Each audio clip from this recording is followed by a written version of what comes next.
3 in the morning on Station 17 was supposed to be dead quiet in the maintenance bay.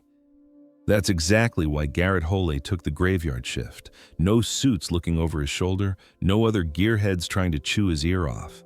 It was just him and the machines in glorious peace. For 8 months, ever since old Pete, the guy who taught him everything, finally cashed in his chips from a nasty dose of radiation, this was Garrett's life. Wake up solo, punch of the clock solo, hit the rack solo. The routine was solid. It was no nonsense. It was everything he craved, which is why stumbling upon a 7-foot-tall dragon lady with her arm buried in his spare parts bin was a major league shock to the system. Garrett locked up in the doorway, white-knuckling his plasma torch like it stood a snowball's chance in hell against a warrior who'd stomped half the galaxy before mankind even got FTL off the ground. She was still oblivious to him, way too busy yanking out his meticulously organized gear and cramming it into a rucksack that screamed military issue. First instinct, hit the panic button. Second instinct, security wouldn't get there for at least 10 minutes, and she could probably rip him a new one with a single-scaled fist in about 10 seconds flat. His third instinct, which he'd write off later to being dead on his feet, was that even while she was ripping him off, she moved with a kind of jaw-dropping grace. Just then she turned, and their eyes locked. Hers were gold, with slits for pupils that widened a hair when they landed on him. The scales running along her jaw caught the overhead fluorescence, shimmering from a deep blue to a wild purple. He'd heard stories about the wings, and right now they were folded up tight against her back. But even cinched down, they made her look like a damn titan. She was decked out in some kind of modified flight suit, beat up but practical, with some shoddy-looking patch jobs from a recent firefight. For a hot second, nobody moved, nobody made a sound. The only thing you could hear was the low thrum of the station's life support. Garrett knew he should be doing something, yelling for help, trying to puff out his chest, anything. But what came out of his mouth instead was, you know those hyperdrive couplings are junk for whatever rig you're trying to fix. A single, elegant eyebrow ridge quirked up. When she finally spoke, her voice was lower than he'd figured, with a hard edge to her words that made them sound sharp. And what makes you so sure you know what kind of ship I'm fixing, little man? Because those are human-made parts, and you're a draconian. Your people's ships run on a totally different wavelength. You try plugging those in, best case, you fry your engine. Worst case, you whip up a personal black hole. She sized him up for what felt like an eternity. Those golden eyes never blinked. You're not calling security. Would it even make a difference? You could be halfway across the station through that vent before they even got here. True. She cocked her head, giving him a peek at teeth way sharper than any human's. But that still doesn't explain why you're not even trying. Garrett let the plasma torch drop to his side, the move surprising even himself. Maybe it's because you look like you need the hardware more than you need to hurt me. Something flickered in her face, not quite shock, but damn close. She gently set down the coupling she was holding. You'd just let me rob you. I'd rather you took the right stuff. The universal adapters are in the blue cabinet, third shelf down. They'll actually play nice with your tech. He stopped, then tacked on. Just leave me enough to patch up the commissioner's shuttle tomorrow, or, I guess today. Time gets all squirrely up here. For the first time since their two species had bumped into each other 3 years back, Garrett saw a draconian look totally and utterly baffled. She glided over to the blue cabinet. Man, for her size, she moved like smoke, and found the adapters right where he said they'd be. She grabbed 3 of them, then stopped. Why? Why what? Why are you helping someone who is in the middle of robbing you blind? Garrett just shrugged, all of a sudden feeling incredibly small and wiped out, because you don't seem like the type to steal unless you're backed into a corner. And also, I've been stuck up here by myself for 8 months, and this is hands down the most interesting thing that's happened in, well, 8 months. She stashed the adapters in her pack, then swung it onto her shoulder. The thing had to weigh 100 pounds easy, but she handled it like it was nothing. She strode past him on her way out, so close he could smell something like cinnamon and static electricity coming off her scales. She stopped right at the door. My name is Kirakara of the 7th Sky Clan. Garrett, of, nowhere. Just Garrett. A sound rumbled in her chest that might have been a laugh. You're a weird one for a human, Just Garrett. You're pretty weird for a thief. This time, she definitely cracked a smile. And yep, those teeth were terrifying. And yep, his heart was doing a tap dance it had no business doing. And just like that, she was gone, slipping down the corridors with a quietness that was just plain impossible for someone built like her. Garrett just stood there in his ransacked bay for a solid 5 minutes before his brain kicked back into gear. He had to report this. He absolutely, 100% had to report this. Instead, he walked over to his workbench and started taking inventory of what she'd lifted, mentally drafting the requisition form to replace the missing gear. He figured that was the end of it. He was dead wrong. 3 days later, she was back, only this time she wasn't boosting his stuff. She was perched on one of his workbenches when he showed up for his shift. Her wings fanned out slightly in a way he'd later learn meant she was relaxed. The sight of her damn near gave him a heart attack. How the hell did you get in here without setting off the alarms? Your security network has 17 different holes in it. I just used 3 of them. She tilted her head in that way he was already starting to find kind of charming, which was nuts because she was a 7-foot-tall dragon person who could probably bench press a shuttle bus. You didn't tell anyone about my last visit? How would you know? Because they haven't beefed up security. And you're not shocked to see me, just spooked. There's a big difference. Shock is gut punch fear. Being spooked is fear you've had time to think about. You've been thinking about me. A hot flush crawled up his neck. I have not been thinking about you. Your heart's hammering away like a drum solo that says you're lying. That's because you're squatting in my workshop uninvited. Again. She slid off the bench with that same liquid motion, and all of a sudden she was way closer than she needed to be. He had to crank his head back just to meet her eyes. The adapters worked. Good. My ship's back in business. Good. I could bounce from this station now, head back to draconian space. Something in his gut twisted at the idea. That's good. But I haven't gone. Why not? She was silent for a beat, those gold eyes boring into him with a focus that made him want to squirm. You're interesting, Just Garrett. In the 16 months since my mate was killed in the war, nothing has been interesting. And then I run into this little human who helps out a thief, who chooses to work alone in the dark, and who looks at me without that fear I see in every other human's eyes. I'm totally afraid of you. No. She reached out and pressed her palm flat against his chest, right over his heart. Her hand felt warm through his coveralls, and every finger ended in a claw that could gut him. This isn't fear. I know what fear feels like. This is something else. Garrett totally forgot how to breathe. Kira. Kira. My mate used to call me Kira. Kira. The name felt both alien and completely right coming from his mouth. There's something you should know about me. Tell me, I haven't. He squeezed his eyes shut, unable to get the words out while looking at her. I'm 26 years old and I've never been with anybody, human or otherwise.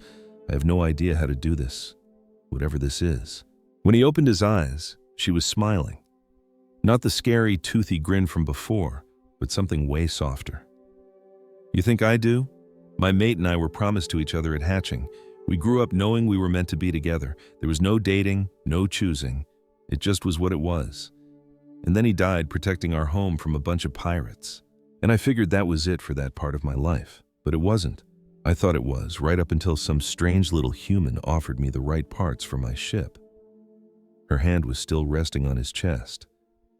I have not had sex in 16 months. Garrett just about choked on his own spit. Wow, that's blunt.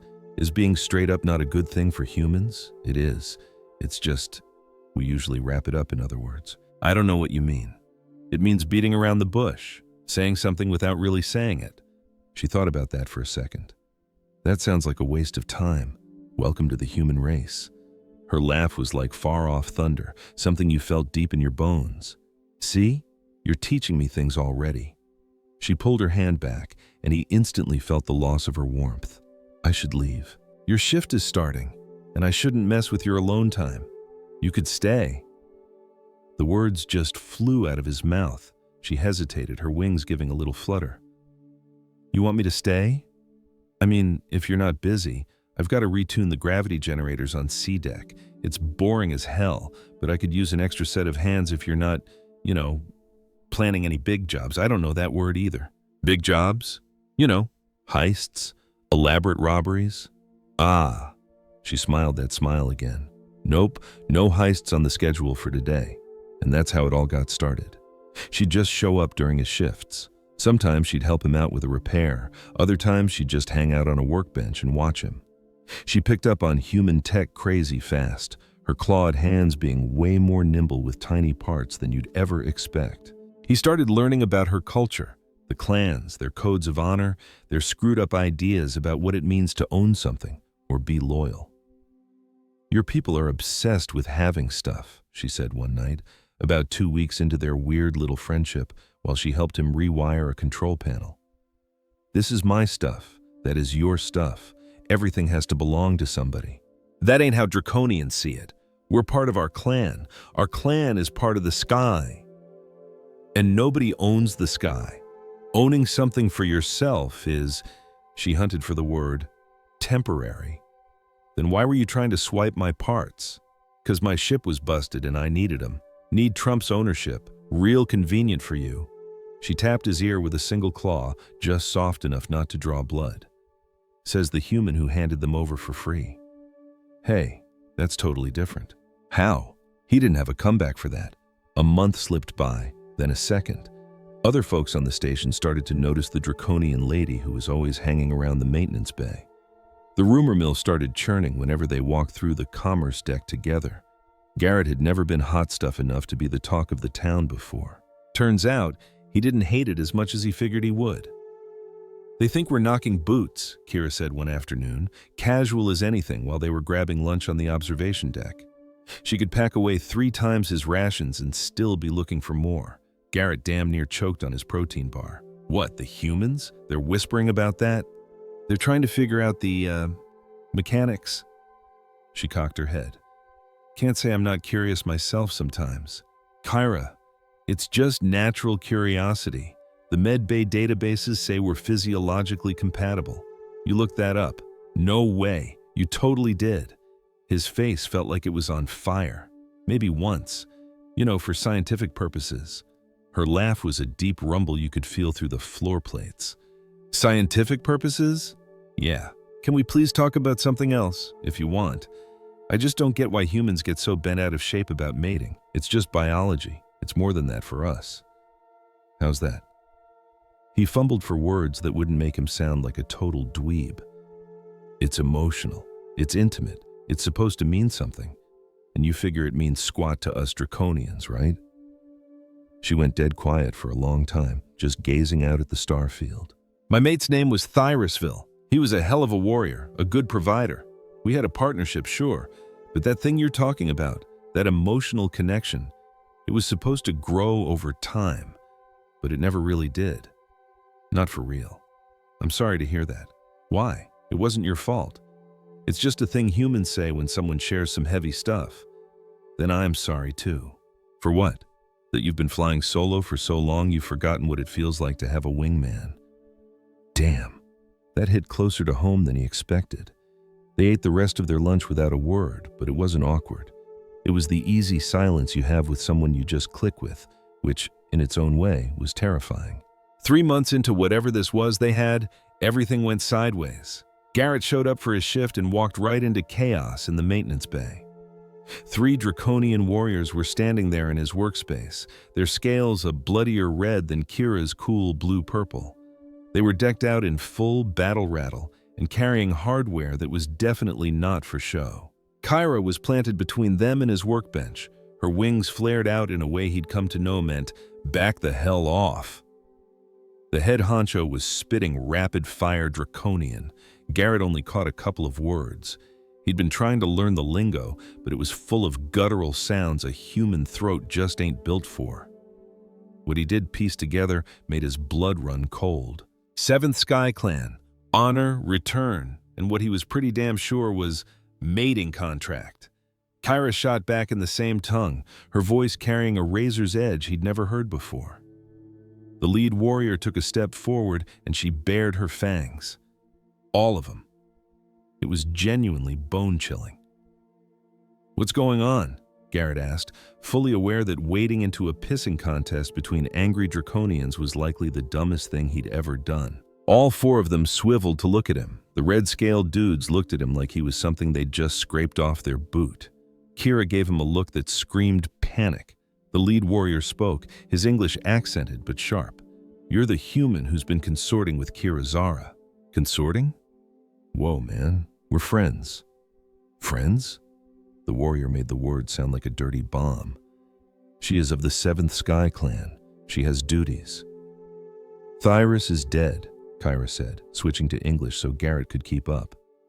"My duty died with him. His brother lives. The contract carries over. You know this. I reject it. You cannot reject clan law. Then I reject the clan."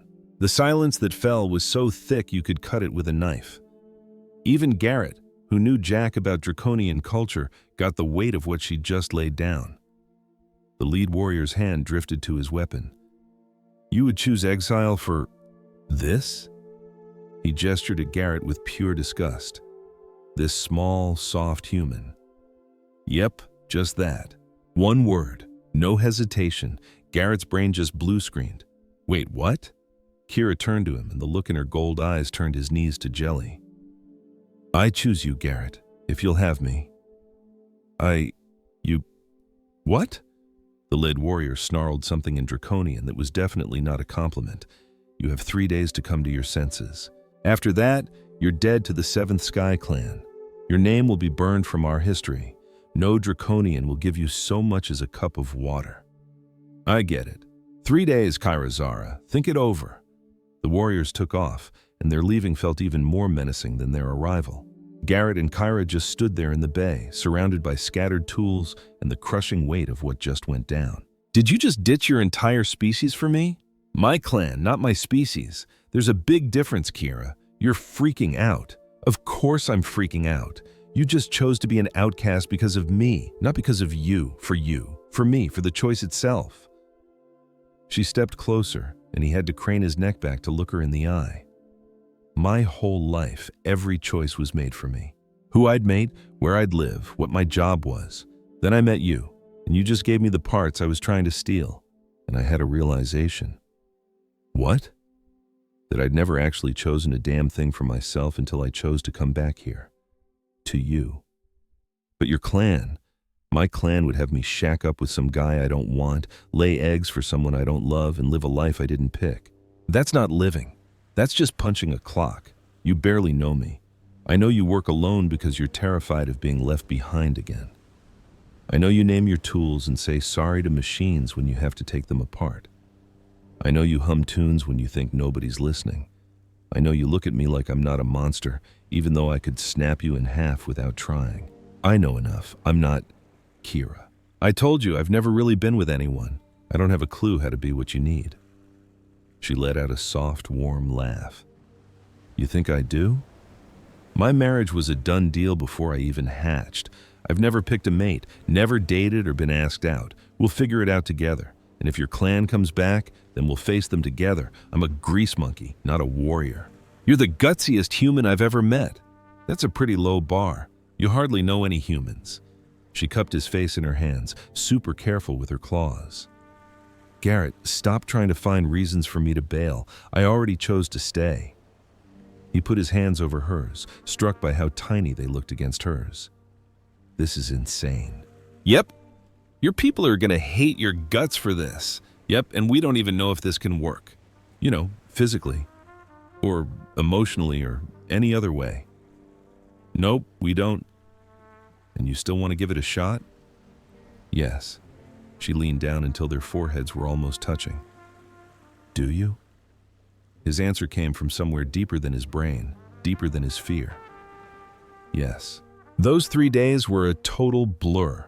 Kyra moved into his quarters, and moved in was a stretch, since she owned basically nothing but her worn pilot gear and a couple of keepsakes. His tiny cabin felt even smaller with her in it, but also, somehow, more complete. They spent the days working shoulder to shoulder in the maintenance bay.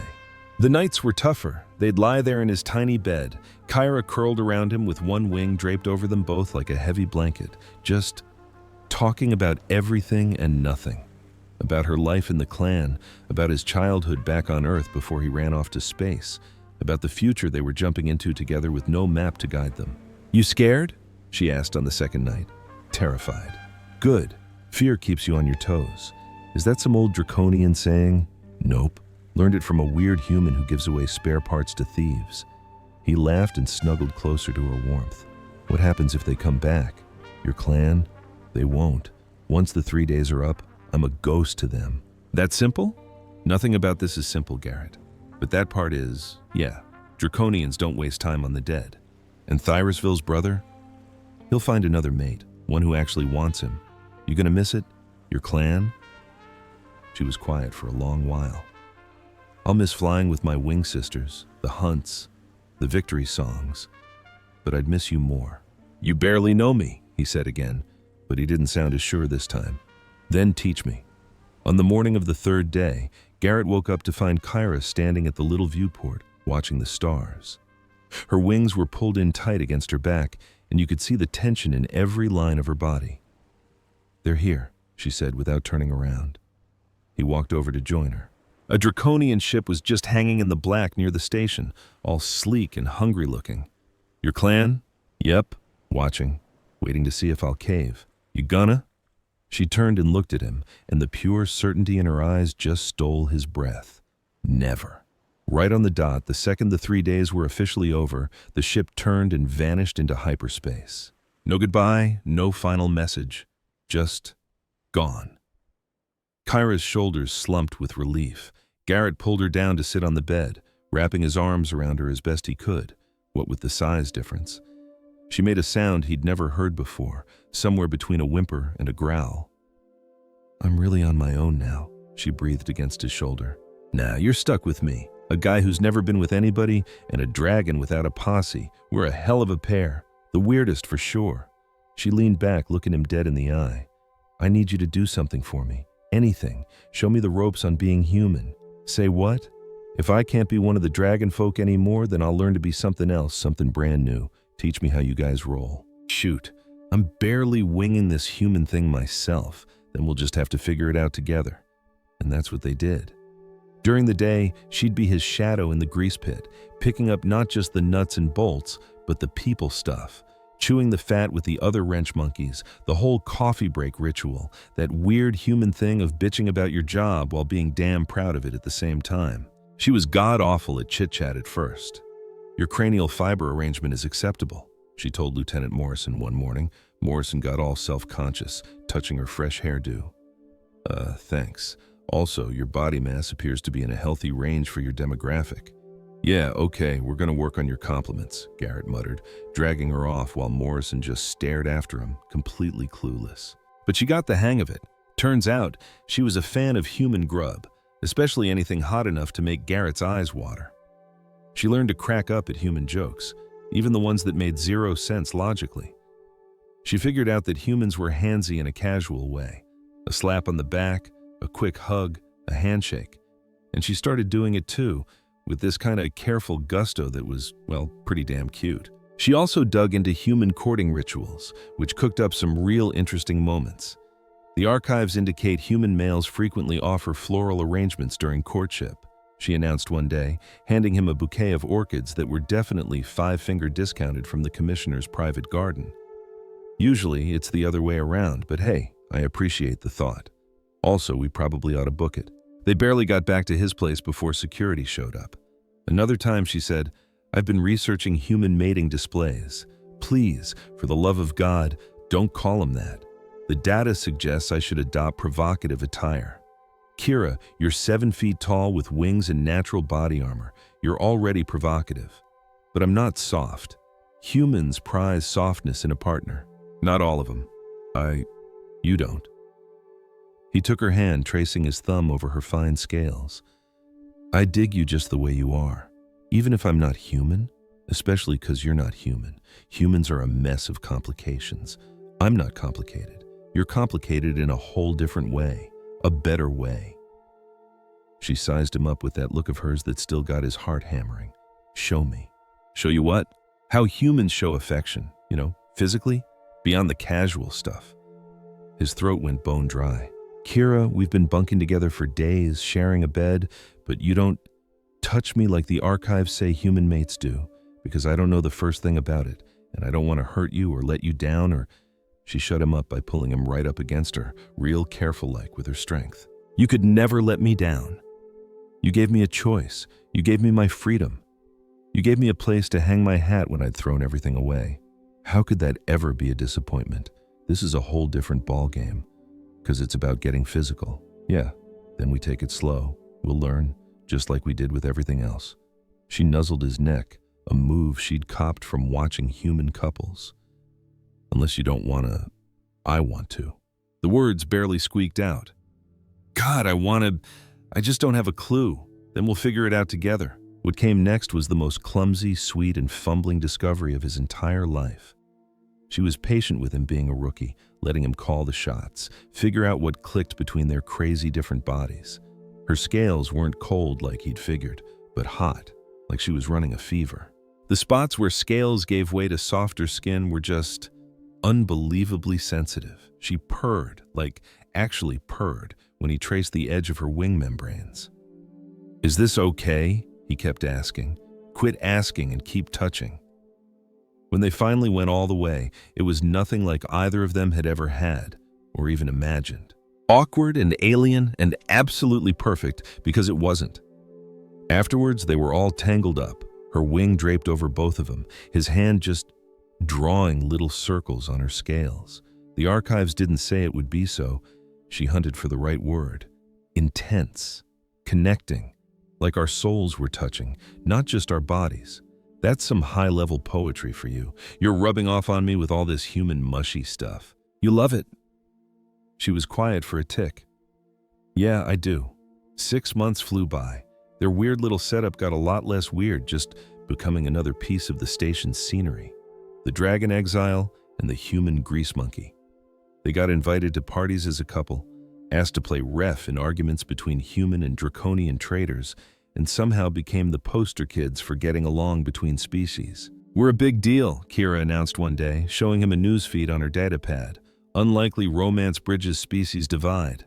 Garrett read it. Christ, they make us sound like some kind of political treaty, aren't we? Nah, we're just two people trying to make a go of it. Two people whose species were trying to kill each other 18 months ago. When you put it like that. She curled up next to him on the couch. They'd had to get custom reinforced for her. I don't give a damn why they put up with us, just that they do. Even though you got booted from your clan for this, I got a better deal. Cramped living quarters and a partner who still doesn't know what the hell he's doing half the time. A choice, a partner, a future.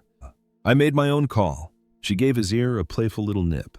Also, the physical intimacy has gotten way better with practice. He damn near choked on his coffee. You can't just say stuff like that out loud. I thought you liked that I was direct. In private, yeah, humans and their screwy rules about privacy. But she was smiling. That soft look he'd come to learn was reserved just for him. Their bubble of peace burst. The next day, Garrett was neck-deep in recalibrating the station's defense grid when all hell broke loose with the alarms. Not your run-of-the-mill emergency bells. These were the "we're being invaded" kind. Kira was in the maintenance bay a second later, moving with the slick calm of a pro soldier. Draconian ships, 3 of them. Your old crew? Nah, 6th Shadow Clan. Scavengers. Her face went dark. The same bastards who iced Thyrus. What do they want? Same thing they always want. Supplies, people to sell, and a grave for anyone who puts up a fight. She grabbed his shoulders. You gotta get out of here with the civvies. And what about you? I'm gonna fight. You're one person against 3 warships. I am 7th Sky. Was 7th Sky Clan. We were warriors first, everything else second. Then I'm staying too. Garrett, no. You don't get to kick me out of my old life and then run off to face the music alone. That ain't how a partnership works. She pulled him in tight, pressing her forehead against his. You beautiful, stubborn jackass. I learned from the best. The whole station rattled as the first round of missiles hit the outer hull. They hauled ass to the command center, walking into pure chaos. Commander Harrison was barking orders, trying to throw together a defense with too few guns and not enough time. "We can't stop them," Harrison said when he spotted Kira. "Not 3 raider ships." "You can if you know their weak spots," Kira shot back. 6 Shadow Clan ships, they got a design flaw. Their shield generators cook themselves if you hit them with alternating frequency bursts. "How in the hell do you know that?" "'Cause I helped cook up the counterattack plan when they hit our colonies, before I got the boot." Harrison stared at her for a beat, then gave a sharp nod. "Tell us what you need." What happened next was the longest 6 hours of Garrett's life. While Kira quarterbacked the station's defenses, he worked like a man possessed, jury-rigging their weapon systems to her specs. His hands were a blur on the controls, rerouting power, tweaking frequencies, turning mining lasers into cannons. "It's working!" somebody yelled as one of the raider ships started to list, its shields sputtering. But the raiders weren't dumb. They poured everything they had into the station's comms tower, trying to stop them from calling for backup. The station bucked again, harder this time. Garrett heard that god-awful scream of air venting somewhere down below. "Hull breach in Section D," somebody reported. "Emergency bulkheads are holding, but not for long." Harrison finished the thought. He looked at Kira. "Can your people's ship take a hit without shields?" "For a little while." "Why?" "Because I'm about to pull a real dumb move." He turned to Garrett. "Can you rig our generators to blow? Create a massive EMP blast." Garrett did the math in his head. It'd fry every single system on the station and on their ships. "Evens the odds. Life support would go down. We'd have, 10 minutes before?" "Then we'd better get cracking." Kira grabbed Harrison's arm. "You'd scrap the station to save the people on it." "Yep." She looked him over for a second, then nodded. "You've got honor, Commander. I'll buy you some time." Before anybody could say boo, she was gone, moving toward the docking bay at a speed that wasn't human. "What's she doing?" Harrison yelled. Garrett's blood ran cold. "She's going to take him on head to head." He tore after her, catching up just as she got to her old ship, the one she'd been fixing up when they first met. She was already yanking on her flight suit, checking her weapons like it was second nature. "You can't fight 3 ships by yourself. I'm not by myself. I've got you." She shoved a comm unit into his hand. "Talk me through it. Be my eyes on the ground, just like we practiced in The Sims." They'd been running combat simulations together for months, her teaching him dragon dog fighting, him teaching her human tactics. But those were just games. This was the real deal. Kira. She kissed him, hard and fast. "Trust me. Trust us." And then she was in her ship and blasting off before he could get another word out. What went down next became the stuff of legends, though Garrett never liked hearing the story told. How a single, exiled dragon in a beat-up scout ship held off 3 raiders just long enough for the station to phone for help. She was a damn phantom, weaving through their hellfire with a grace that shouldn't exist, picking out their weak spots with a surgeon's touch. All she had was some human wrench jockey in her ear, his voice, the one anchor she had as her ride was getting torn to shreds around her. "Port thrusters shot," she spat over the comms, her voice tight. "Shifting power to starboard. You can use the station's gravity well to slingshot. Smart. See? You're getting the hang of this. Less jawing, more not getting blown to kingdom come." She actually chuckled just as another blast rattled her ship's bones. "If I check out, just know these past few months, they were worth a lifetime. You ain't dying. Dip toward Station Section C. You gotta trust me." She banked hard. The raider stayed on her 6, guns blazing. At the last possible second, Garrett fired the mining laser he'd been juicing up, catching the raider dead on at spitting distance. The ship blew apart in a cloud of shrapnel. "One down," he exhaled. 2 more to go." "But Garrett, my guns are dead." He glanced at the station schematics. Harrison's EMP stunt was almost ready, but they were still 2 minutes out. 2 minutes Kira just didn't have. And that's when all hell broke loose. 3 fresh contacts dropped out of hyperspace. Draconian design, but these weren't scumbag raiders. They were flying the colors of the 7th Sky Clan, Kira. A voice she knew all too well crackled across the open channel. "The lead warrior from all those months ago. You may be dead to us, but these scavengers murdered a son of our clan. Their hides are ours." The 7th skyships hit the raiders with a fury that was all business. In a handful of minutes, it was a turkey shoot. The raider ships were just floating junk, and Kira's beat-up fighter was limping its way back to the station. The lead warrior keyed his mic one last time. "The blood debt is paid. We won't be seeing each other again." And just like that, the 3 ships blinked out of existence, leaving nothing but static and scrap metal. Garrett was waiting for Kira in the docking bay. Her ship looked like it was held together with spit and prayer, sparking and leaking some nasty-looking fluids. She climbed out of the cockpit, her flight suit shredded, a deep cut on her arm oozing blue blood. "You're hurt. I'm breathing. We're breathing. That's all that counts." He yanked her into a hug, not giving a damn who was watching or that her strange blood was soaking his coveralls. That was nuts. "Yeah, your clan showed up. Not for me. For honor, for payback. It's not the same thing, but they still came." She leaned back, looking him square in the eye. "You saved my skin. That move with the mining laser, we saved each other's asses. It's what partners do." Commander Harrison walked up, looking like he'd aged 10 years but relieved as hell. "The entire station is in your debt. You're both heroes." "We ain't heroes," Garrett grunted. "We're just a couple of folks trying to make a go of it," Kira finished for him. "Though hero work probably pays better. Maybe we ought to take another look at our contracts." Harrison let out a real laugh, a draconian with a human sense of humor. "Lord help us all." As the medics started patching Kira up and repair crews swarmed the busted sections, Garrett just held her hand, thinking how much can go sideways in 9 months. He'd gone from a nobody mechanic hiding out on the night shift to a guy fighting off pirates next to a dragon lady who'd tossed everything she'd ever known in the trash for him. "So what's going on in that head of yours?" Kira asked while a medic was sealing the gash on her arm. "Just that Pete would have gotten a real kick out of you." "Your old mentor?" "Yeah. He was always on my case about taking more chances, getting out of my bubble. I'd say dating someone from another species counts as leaving your bubble. Dating you is like leaving the damn comfort galaxy." She gave his hand a squeeze. "No regrets. Not a one. You, only one."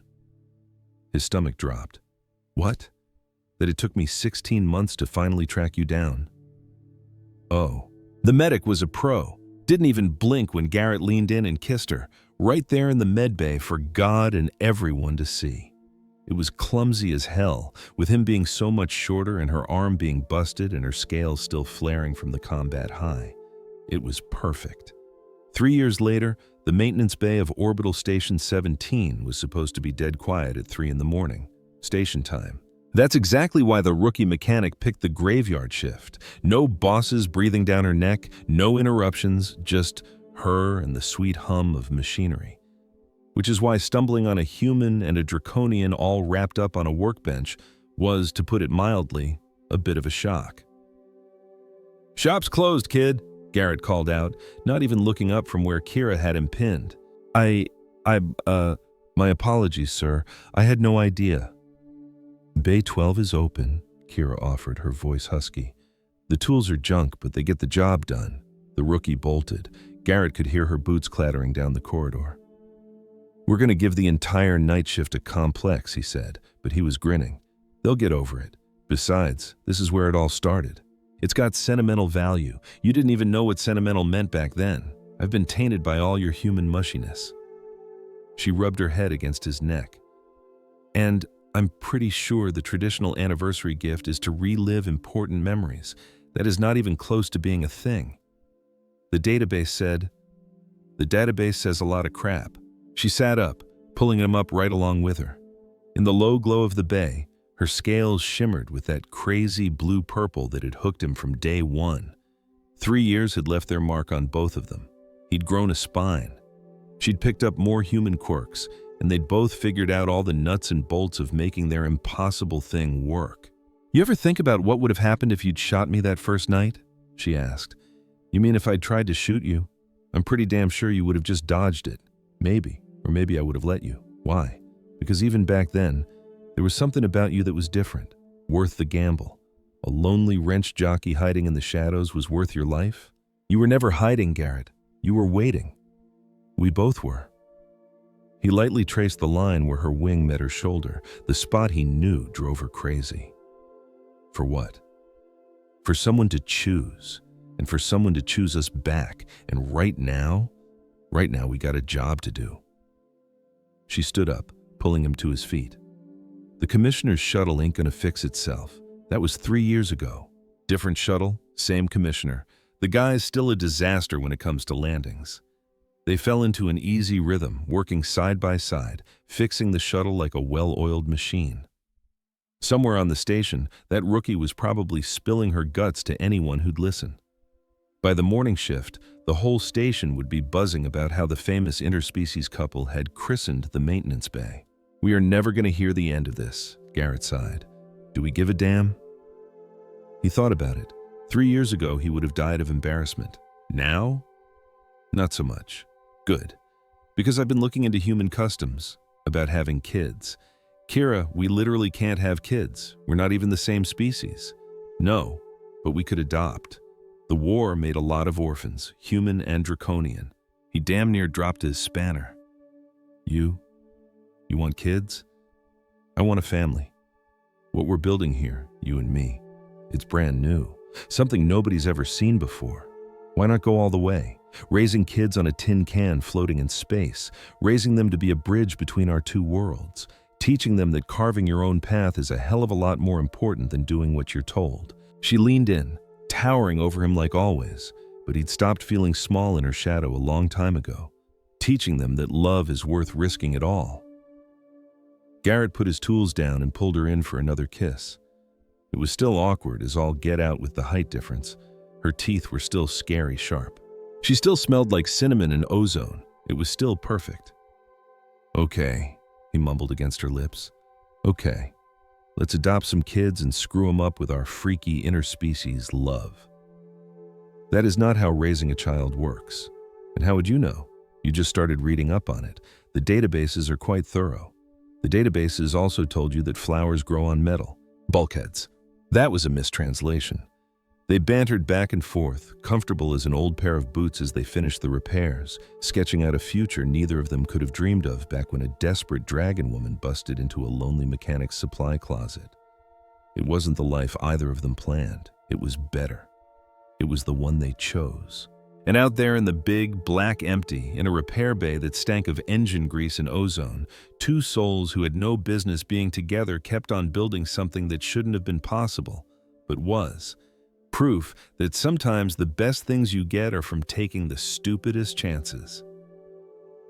The station spun on, stars rolling past the viewports, and Garrett thought about that first night, how he'd lowered his plasma cutter instead of hitting the alarm, how she'd grabbed the right parts instead of the junk, how they'd both been so damn broken and so ready to be put back together. Hey, Kira, yeah? Thanks for ripping me off. She let out that deep, rumbling laugh that still gave him goosebumps. Thanks for letting me. Want to go boost some more stuff, for old time's sake? That would be illegal. Since when has that ever stopped you? Fair point. What are we stealing? The commissioner's private stash of coffee. The good stuff he keeps locked in his office. You are a truly terrible influence, Garrett Holloway.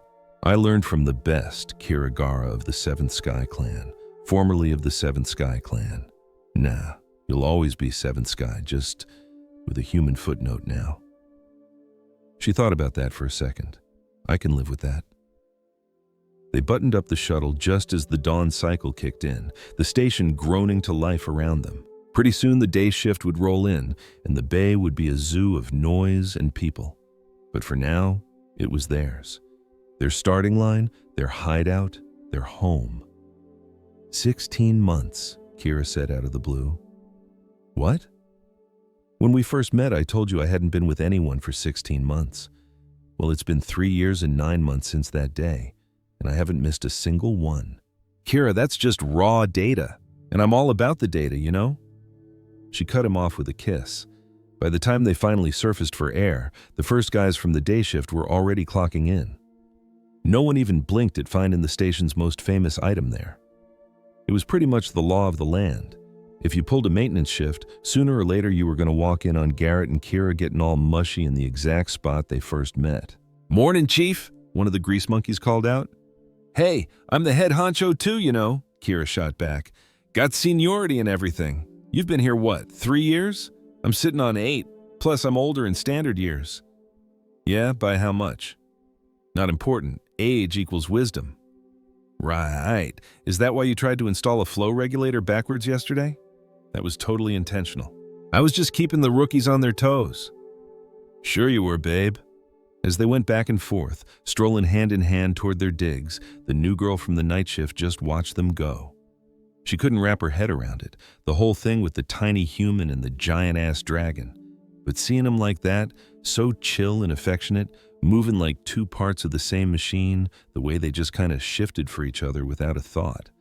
She figured maybe you didn't have to get it.